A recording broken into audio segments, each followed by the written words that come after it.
SIR অর্থাৎ special intensive revision আপনারা সকলে জানেন বেশ কিছু কারণের কারণেই কিন্তু অনেকেরই নোটিশ এসেছে এবং ভেরিফিকেশনও চলছে। তো মূল যে ছটি কারণ বা ছটি ভুল, এই ছটি ভুলের জন্য কিন্তু আপনাদের ফাইনাল লিস্টে নাম আসবে না। তো আজকে আমরা দেখব সেই ছটি ভুল কি, বা এই ছটি ভুল যদি আপনার হয়ে থাকে তাহলে কিভাবে আপনাকে ঠিক করতে হবে। হাতে কিন্তু অনেক সময় কম। আপনারা জানেন যে এই যে গতকাল লিস্ট দেওয়ার কথা হচ্ছিল যে যৌক্তিক অমিল রয়েছে, যাদের নোটিশ এসেছে তাদের যে বাতিলের নাম বা যারা ভেরিফিকেশন করতে আসেনি তাদের নাম, এগুলো কিন্তু লিস্ট দেওয়ার কথাও ছিল। এবং যদি দিয়ে দেয় তাহলে মাত্র কিন্তু হাতে 10 দিন সময় থাকবে।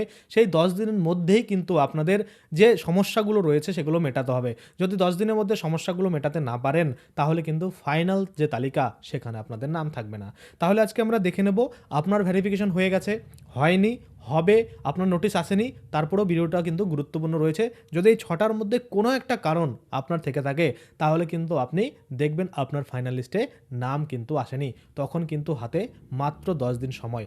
10 দিনের মধ্যে যদি আপনি না করাতে পারেন সেই ডকুমেন্ট সাবমিট, তাহলে কিন্তু আপনার নামটা ফাইনাল লিস্টে আসবে না। তো চলুন আমরা ডিটেলসে দেখে নিই সেই ছটি কী কী কারণ রয়েছে, কাদের ক্ষেত্রে কোন ডকুমেন্ট লাগবে। ধরুন প্রথম কারণটার কারণে মনে করুন নাম আসবে না, সেক্ষেত্রে কোন ডকুমেন্ট দিলে আসবে, বা 6 নম্বর যে কারণ রয়েছে সেটা যদি আপনার এসে থাকে বা সেটা যদি কারণের জন্য আপনার ফাইনাল লিস্টে না আসতে চায় তাহলে সেক্ষেত্রে কোন ডকুমেন্ট দিলে আপনার চলে আসবে সেটা কিন্তু আজকে আমরা ডিটেলসে এখানে দেখে নেব। তো সবার প্রথমেই আমি আপনাদের দেখাতে চাইবো যে কারণটা রয়েছে সেটা হচ্ছে, এখানে আমরা দেখতে পাচ্ছি এসআইআর ডকুমেন্ট লিস্ট 6টি কারণে শুনানি হচ্ছে, অর্থাৎ 6টি কারণে কিন্তু শুনানি হচ্ছে, অর্থাৎ এই যে নোটিশগুলো আসে মূলত 6টি কারণে। প্রথমত কী করেছে, এবং সাথে সাথে এটাও আমি আপনাদের বলবো যদি এই কারণের মধ্যে কোনোটা আপনার কারণ হয়ে থাকে তাহলে সেটার জন্য কোন কোন ডকুমেন্ট আপনাদের নিয়ে যেতে হবে, কি কি করতে হবে। হাতে কিন্তু সময় কম, ভিডিওটা প্রথম থেকে শেষ পর্যন্ত দেখবেন, ফাইনাল লিস্টে কিন্তু নাম আপনাদের উঠাতেই হবে। আচ্ছা, আমরা যদি দেখি এখানে পরিষ্কার করে বলছে কোন কারণের জন্য কোন নথি লাগবে, বিস্তারিত আমি আপনাদের বলে দিচ্ছি। সাথে সাথে আমরা এটাও দেখব কোন কোন 6টি কারণে কিন্তু এই নোটিশগুলো আপনাদের এসেছে, তাই না? তো দেখুন এখানে সমস্ত কিছুর ডিটেলসে দিয়েছে, আমি আপনাদের বলে দিচ্ছি। এখানে পরিষ্কার করে লেখা আছে যে সিরিয়াল নাম্বার দেওয়া রয়েছে এবং ক্যাটাগরি দেওয়া রয়েছে এবং কি ধরনের ভুল এবং সঙ্গে প্রয়োজনীয় কোন কোন নথি আপনাদের লাগবে সেটা কিন্তু বলছে। আচ্ছা, এবার যদি আমরা দেখি এখানে ডিটেলসে বলছে সিরিয়াল নাম্বার 1-এর মধ্যে যে মেজর কেস যেটা রয়েছে, একটা আমরা জানি না মেজর মাইনর কেস হয়ে থাকে, মেজর মানে একদম মূল মেন, আর মাইনর মনে করুন একটু ছোট।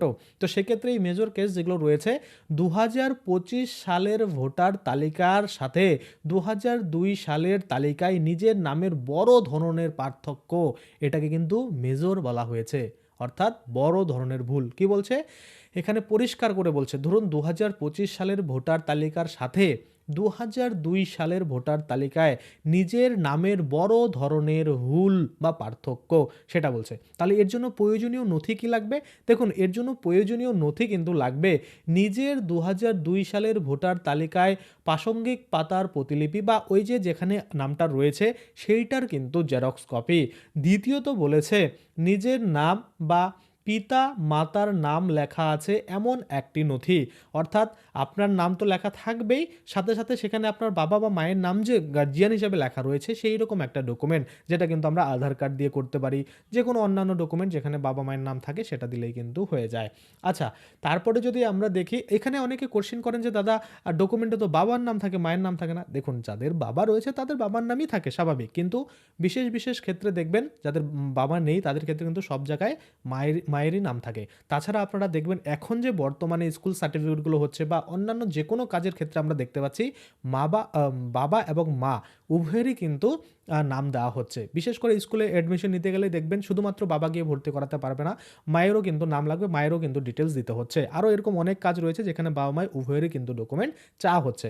আশা করি আপনারা বুঝতে পারছেন। আচ্ছা, এবার যদি আমরা এখানে দেখি পরিষ্কার করে দ্বিতীয় নম্বরে বলা হয়েছে, কি বলা হয়েছে যে মাইনর কেস কেমন হয় বা ভুলের ধরন কেমন রয়েছে। দেখুন পিতা অথবা মাতার সাথে বয়সের পার্থক্য 50 বছরের বেশি, অর্থাৎ আমি আপনাদের একটা কেস দেখিয়েছিলাম, দুটো কেস দেখিয়েছিলাম যে 52 বছরের ডিফারেন্স হয়ে যাচ্ছে বাবা এবং ছেলে এবং মেয়ের সাথে, সেক্ষেত্রে এটা মাইনর কেস। এটার ক্ষেত্রে কিন্তু কী কী ডকুমেন্ট লাগবে দেখুন এখানে পরিষ্কার করে বলছে যে প্রয়োজনীয় নথি নিজের জন্ম তারিখ লেখা থাকবে যেটাতে সেই রকম একটা নথি দিতে হবে, অর্থাৎ বার্থ সার্টিফিকেট।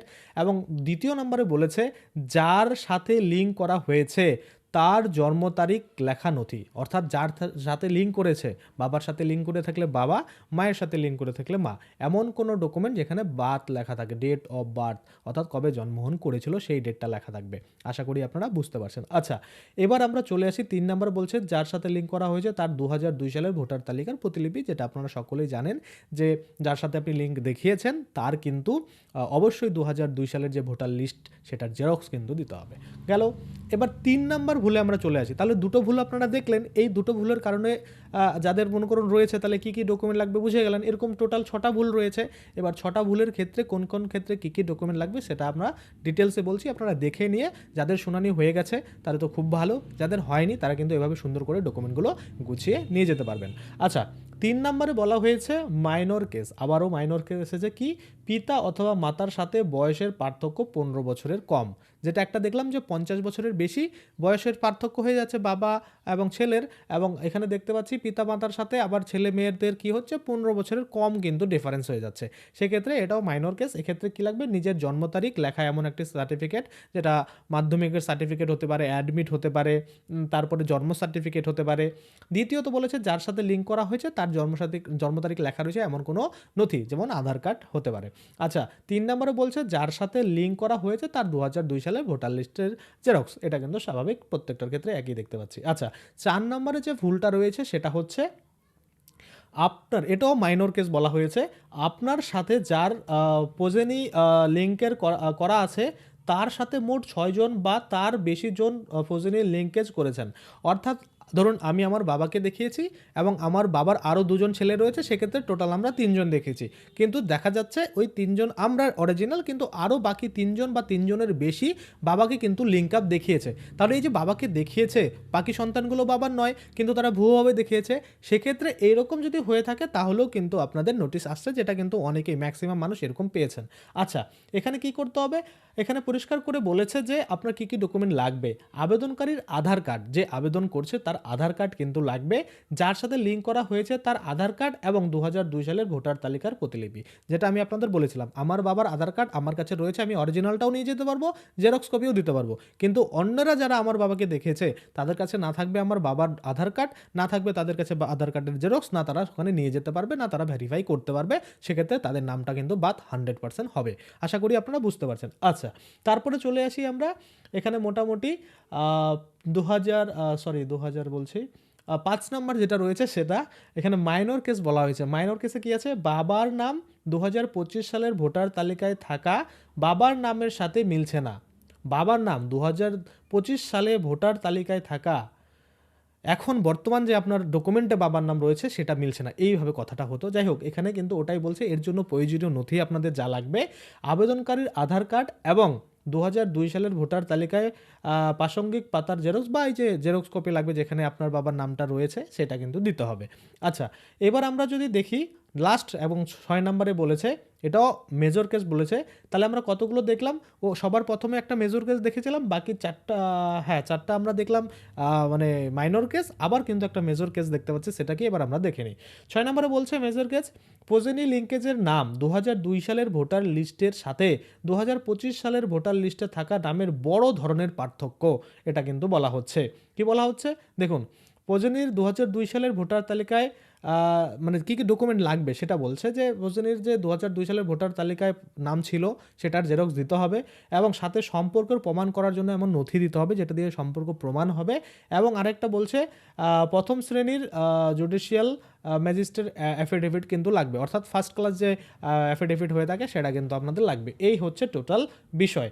তো এই যে এসআইআর এর ডকুমেন্ট যেগুলো লাগছে সেগুলো আমি আপনাদের বললাম, এবং 6টি কারণে কিন্তু শুনানি হচ্ছে বা নোটিশগুলো আসছে, সেই 6টা কারণ আমি আপনাদের বললাম, এবং 6টা কারণের কোন ক্ষেত্রে কোন ডকুমেন্ট লাগবে সেটাও আমি আপনাদের বলে দিলাম। তো ইতিমধ্যে যারা ভেরিফিকেশন করে রেখেছেন তাদের তো বাল্লে বাল্লে, এবং যাদের কিন্তু ভেরিফিকেশন এখনও হয়নি তাদের ক্ষেত্রে কিন্তু অনেকটাই এরকম সুবিধা হবে। আপনারা দেখে শুনে ভিডিওটা একদম সাজিয়ে গুছিয়ে নিয়ে যাবেন, তাহলে আপনার নাম কিন্তু বাদ হবে না এবং ফাইনাল লিস্টে আপনার নাম অবশ্যই আসবে। আরও একটা জিনিস, যারা নামগুলো খুঁজছেন যে লজিক্যাল ডিসক্রিপেন্সি যেটা রয়েছে বা আমরা যৌক্তিক অমিল যেটা বলেছি সেটার লিস্ট যারা চাচ্ছেন, পাচ্ছেন, আমি ডেসক্রিপশনে লিঙ্ক দিয়ে দিচ্ছি। ওখানে ক্লিক করে আপনাদের বুথ অনুযায়ী যে কোথায় কত নাম বাদ পড়েছে বা কোন কোন নামগুলো রয়েছে সেটার লিস্ট আপনারা দেখতে পারবেন।